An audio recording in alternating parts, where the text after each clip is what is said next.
They've remained loyal to the Constitution. They've remained apolitical to this process. They continue to conduct offensive operations. They continue to remain vigilant in what they do to support the people. More importantly, the Iraqi people still have trust and confidence in them that they're doing their mission.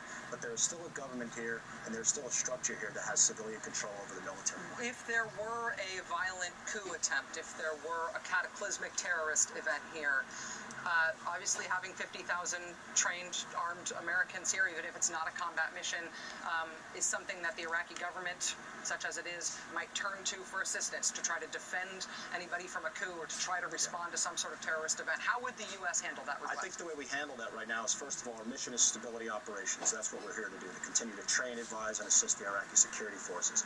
Any change to that mission in terms of what we've been tasked to do would really have to be a policy decision. The Iraqi government would have to make a request, but it would be a policy decision in terms of anything that would change our mission in terms of what we're doing for Operation New Dawn. One last question for you, and this is something that I wouldn't have known to ask you before I got here and started talking with a lot of people, just as a reporting trip.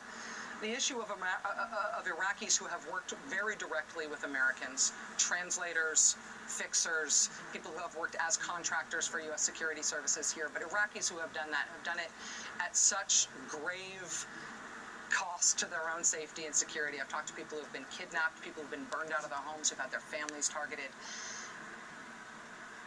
How does the U.S. responsibility to help that relatively small number of people manifest? What can we do to get them, honestly, travel money, visas, employment, to thank them for what they've done? Well, I think that's something, obviously, the policymakers are looking at. Certainly, we've done everything we can here as military to take care of them. They have done tremendous work for us over the last 7 years.